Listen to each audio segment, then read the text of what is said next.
I sent the invitations 2 months early. Not just invitations, personal messages. Calls. Follow-ups. I made sure every detail was clear, the date, the time, the location, even nearby hotels.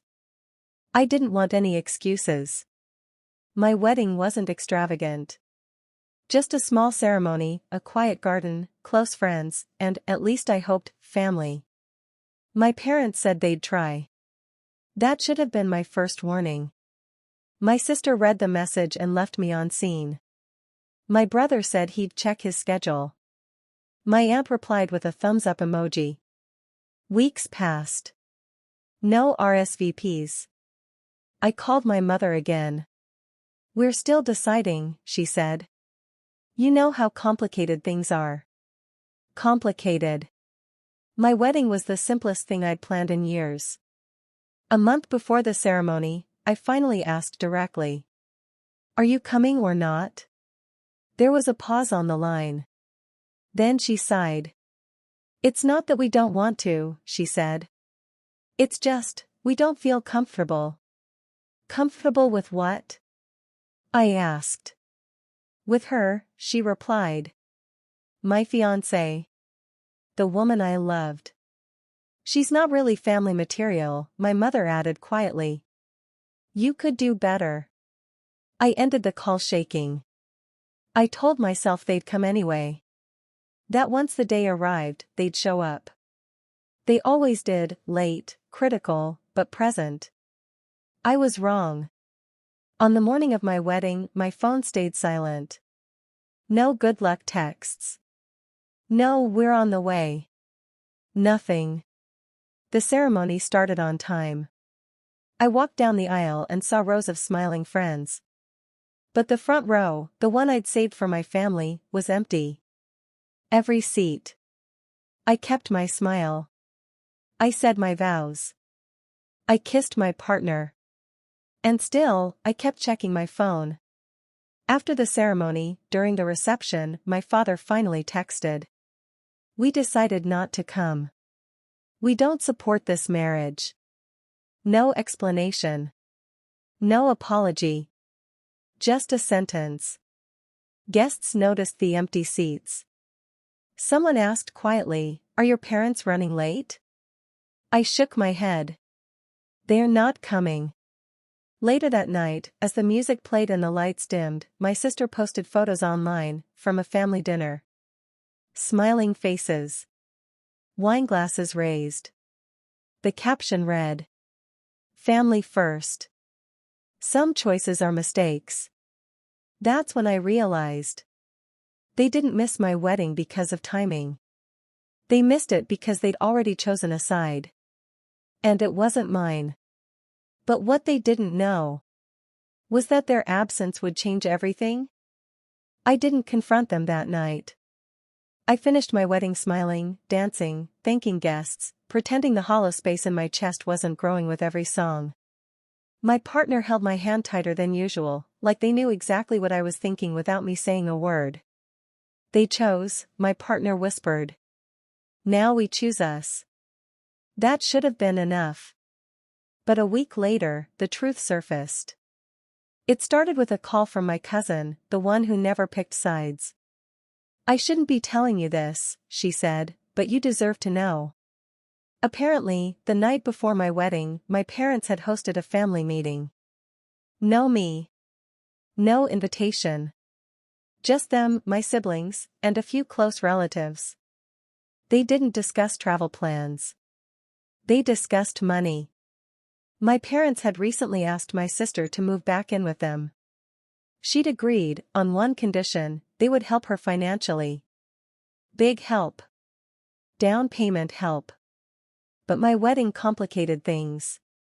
They said your marriage would make things messy, my cousin told me.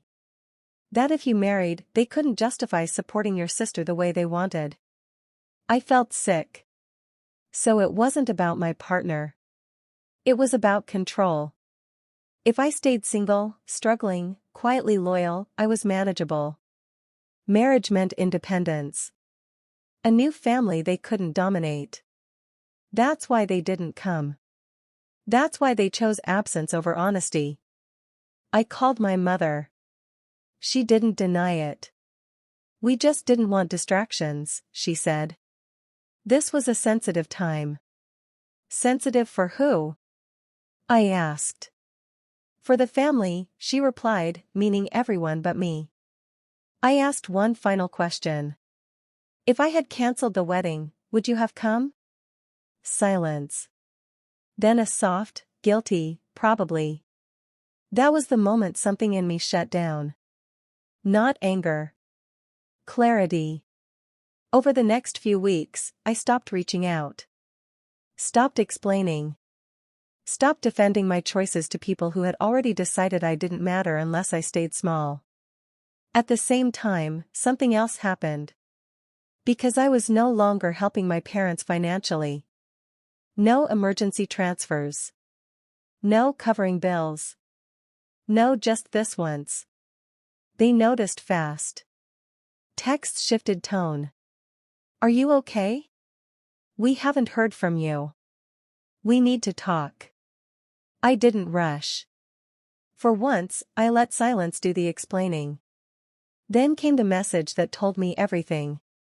We didn't think you'd take it this personally. Personally.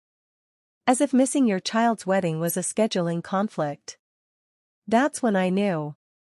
They hadn't just skipped my wedding. They had underestimated what walking away would cost them. And they were about to find out. The confrontation didn't happen in person. It didn't need to. 2 months after the wedding, my parents finally asked to meet.